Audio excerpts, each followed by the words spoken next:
it's so fun watching the leftist meltdown over this. Like the wrestling with what, why did he do this to us? Because he's a lying liar who lies. Again, consume other media, people. Try to expand your horizons, and then you won't feel so stupid all the time.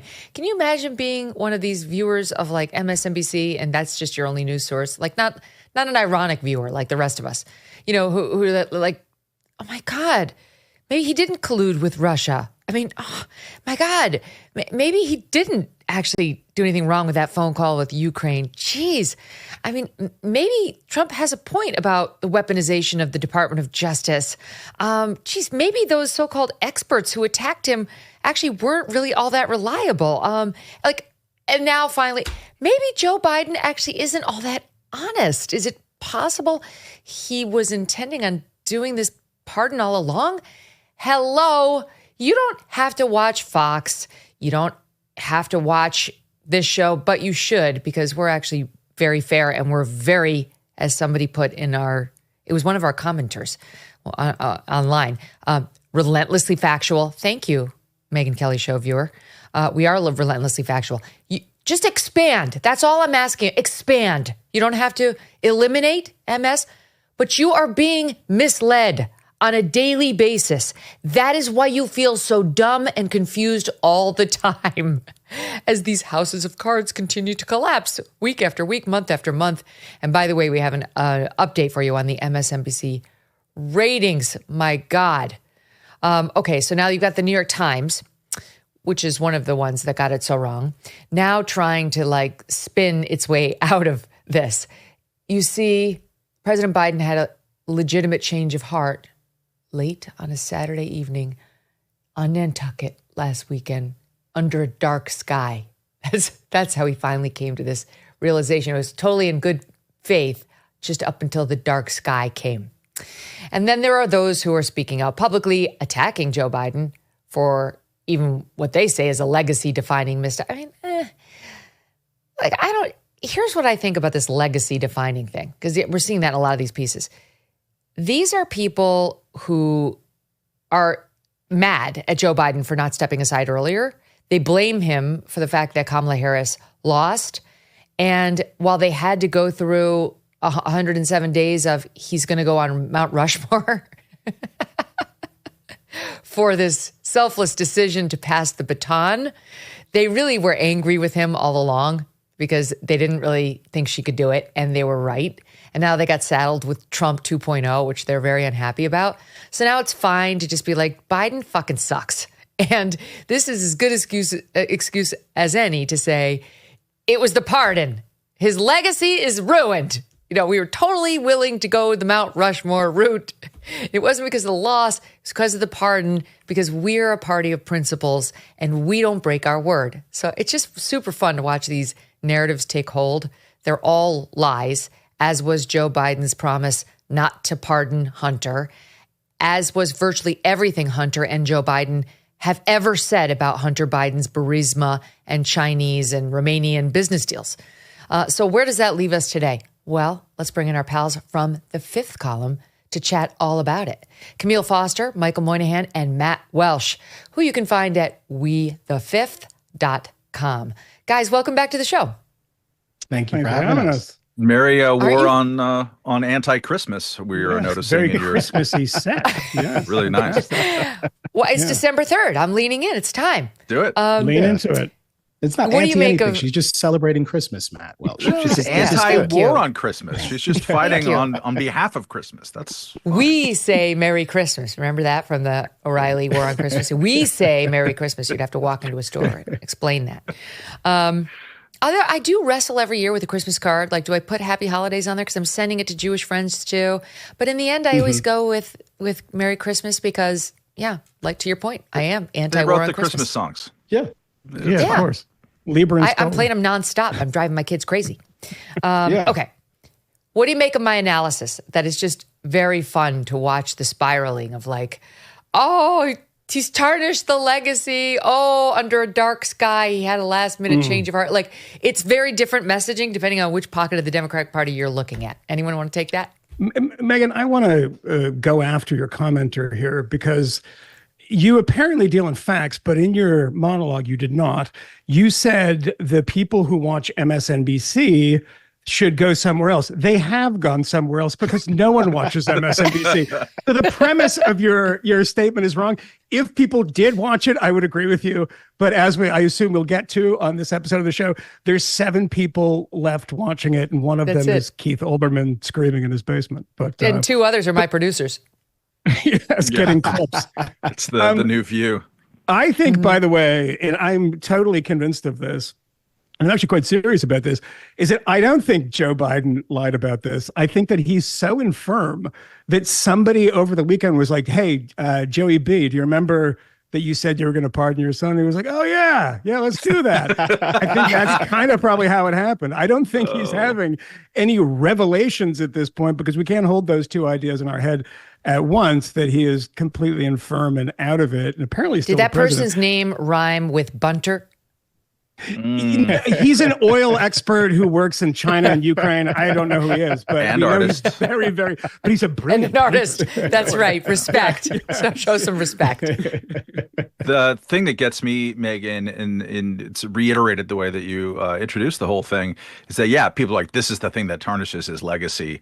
There have been more consequential lies that I'm still madder about. I mean, I don't think that Hunter Biden should have gone to jail for lying on a gun application for a crime that I think 130 people are prosecuted for each year, and also a crime that his father enhanced the penalty of going into it because Democrats have idiotic ideas about people and gun ownership. Let's table that aside. A more consequential lie is when President Biden, Jen Psaki, and Rochelle Walensky and a bunch of other people said, oh, we're totally not going to make the COVID vaccine mandatory. We weren't. The federal government doesn't even have that authority. They went from there to look at what you made me do. We have to do it, and we're going to fire people in the military. Tens and thousands of people lost their jobs because they lied about this consequential thing, and having healthy young people take a COVID vaccine and forcing them to, not giving them a choice, is a much more consequential lie. And you don't see the same wailing and gnashing of teeth among the media because they participated in that lie. To this day, I mean, I was pointing this out minutes after this news came out, that is the more consequential lie that I'm more upset about. And, rational people with blue check marks are like, why don't they just take the jab? We still have this mindset in this country that is one of the most beneficial things about Donald Trump winning, is that he's appointing a whole passel of people who were on the other side of all of those debates, not just the lying about it, not just the suppression of speech that came about it, but all of the basic sort of morality of compelling people to do something that they wouldn't normally want to or need to do. Those lies are more important. So this is a guy who's been lying since the first time he was kicked out of running for president. A guy who, as president, how many times does he tell the story about his uncle being eaten by cannibals? And people are like, oh yeah, that's normal. The worst lie that he told in part of this, in this pardon, did you catch it all the way down at the bottom of his announcement? He's like, look, I've always said I've been truthful. The one thing about my life is I'll just be square and truthful to the American people. My dude, no. You have been lying your face off my whole fucking life. Move off the stage. Yeah. To me, what's interesting about it, because like a president pardoning somebody, even somebody who might be a relative, it's a story for sure, but this one's gotten so much attention from the left and the right. So I'm asking myself, like, what is it? I mean, yes, it's sweeping. Yes, most sweeping since Richard Nixon. It's for all crimes. It's not just like for the 1 or 2 that he's been actually prosecuted or found guilty on. So what is it? And to me, it's just that it undermines. It's just the big reveal at the end of the Biden story that he is an abject liar, that all the stuff we've been getting fed about how noble the Justice Department has been bullshit, and Biden knew it all along. And like these Democrats who were defending that system now look stupid, so they're angry. I was telling my kids this story about my mom, because we did, it was Thanksgiving last week, and it's a great story. The short version is, when my Nana was like 90. She died at 101. But this is my mom's mom. My mom and my stepfather were driving my Nana to my uncle's house where we all met for Thanksgiving. And my mom was joking with my Nan that my mom, as a lifelong veterans hospital nurse, that whenever my mom sees a flag out on the street, my mom has to salute the flag or the VA will track her down, the government, and she'll get in trouble. She's messing with my 90-year-old Nana who's in the back seat. And Peter, my stepfather, is going totally along with it. He's like, "Oh no, it's a rule. She's got to do it."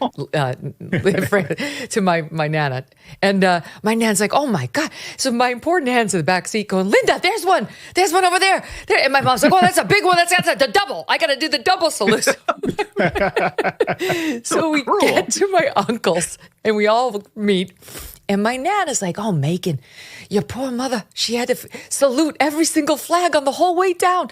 She was like, "There's that huge one. She had to do the double salute. Otherwise, the government, they're going to get her in trouble." I'm like, no, Nan, it's not true. She's like, "What? No, your mother said so. It's true." I said, "Mom," she think like, and she goes, Linda, tell her the truth." And my mom goes, "No, Ma, I was just pulling your leg." Nana was like, "What?" She couldn't believe it. She couldn't believe the story. The truth came out. My Nana identified my mother as an abject liar, and the big reveal was had before the turkey. This is the big reveal before the turkey, or I guess right around the turkey, by Joe Biden. I was lying all along. The whole thing was made up. The DOJ is corrupt. Don't trust it. It's been politicized. I'm the one who politicized it. And all of our protestations that we couldn't say that while Trump was in the crosshairs were made up. Yeah, not only could they not say it, that it was corrupt, they were insisting it was the other way around the entire time. Like Kamala Harris is out there on the campaign trail talking about these active cases, and in some cases recently decided cases, and touting all of this as proof that Donald Trump could not be elected and was kind of an inappropriate person to elect, while all this stuff with Hunter Biden was just kind of waiting there in the wings and would be resolved. I am dispositionally inclined to agree with virtually everything that's been said. In fact, I suspect I do agree with it. But I also wonder if there isn't room for us to acknowledge that the political landscape is pretty weird. The climate is pretty charged. And I've tried to put myself in Joe Biden's shoes here. And I think I'm on record, as are the other two guys. You fell down. Is saying that Joe probably fell asleep. That Joe probably should have done this pardon, and that there probably was a real opportunity for maybe Joe Biden and Donald Trump to collaborate on something here. Donald Trump is probably going to pardon some January 6th people. Perhaps you're turning the page on some of these things politically, and you're suggesting, look, the old wars are over. Let's go forward together, like we're all Americans. Maybe you could have done that, but that isn't what happened here. Instead, it's Joe Biden kind of generally acknowledging that there is some kind of political corruption. There is a tinge of it in our justice system. It does seem that impartiality goes out the window when you're a certain kind of person with a certain kind of profile. And to the extent that's true, then maybe that justifies a more sweeping pardon that is expansive, that protects you from your political adversaries once they take power. I mean, again, that's a very generous interpretation of things, but it does seem to me that some dimensions of that aren't entirely unreasonable. The October 15th deadline has long passed. Are you prepared for what's coming? Do you owe back taxes? Are your tax returns still unfiled? Missed the deadline to file for an extension? Now that October 15th is behind us, the IRS may be ramping up enforcement. You could face wage garnishments, frozen bank accounts, or even property seizures if you have not yet taken action. But there is hope. Tax Network USA has helped taxpayers save over $1 billion in tax debt and has filed over 10,000 tax returns. They specialize in helping people reduce their tax burdens. So visit tnusa.com/Megyn or call 1-800-958-1000 for a free consultation. Their experts will walk you through a few simple questions to see how much you could save. Give it a try now before the IRS takes more aggressive steps. Take control and visit tnusa.com/Megyn or just call 1-800-958-1000.